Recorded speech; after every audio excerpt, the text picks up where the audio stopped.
Good morning, my dear students. Take out your English book Behive and open page number 68. Today we will read the story My Childhood, written by APJ Abdul Kalam. It is an autobiography. In this story, APJ Abdul Kalam told us some story of his own childhood. Everybody we know about Dr. APJ Abdul Kalam, but again I am repeating you something about him. Dr. APJ Abdul Kalam was the 11th President of India. He was born on October 15, 1931 in Rameshwaram, Tamil Nadu. He started physics and aerospace engineering and became a scientist.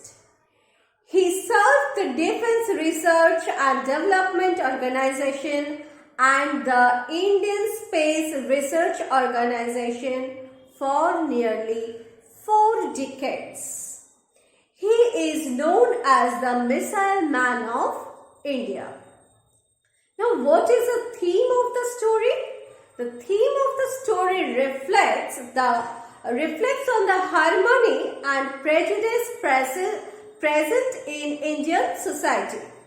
This influencing theme is expressed through the accounts of Kalam's childhood. In fact, we can rise in life if we have strong determination and dedication. So, now I am discussing with you the gist of the story written in your book.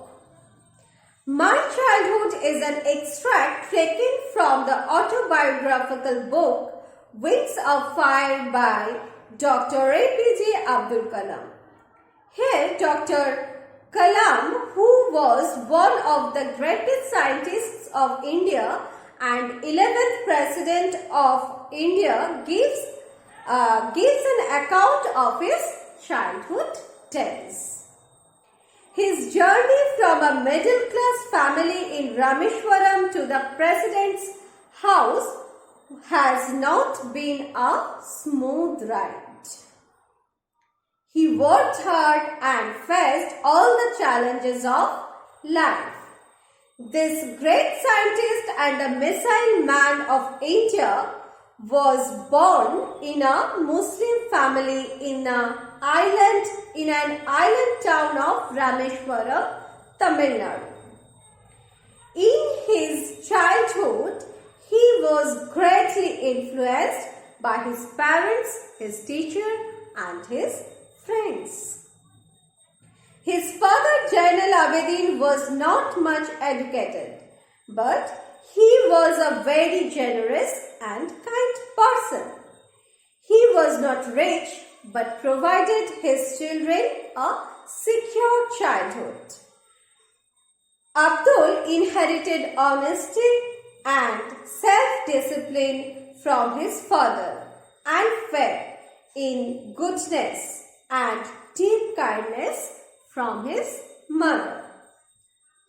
Kalam earned his first wages by helping his cousin Samsuddin, who distributed newspapers in Rameshwaram. In his childhood, he had 3 close friends, Ramanatha Sastri, Aravindan, and Shiva Prakashan. Once he was in 5th class, a new teacher asked him not to sit in the front seat along with the Brahmin boys. The teacher could not tolerate a Hindu priest's son sitting with a Muslim boy. Then Lakshmana Shastri, father of Ramanatha Shastri, summoned the new teacher because the teacher wanted to spread the poison of social inequality and communal intolerance in the minds of the innocent children.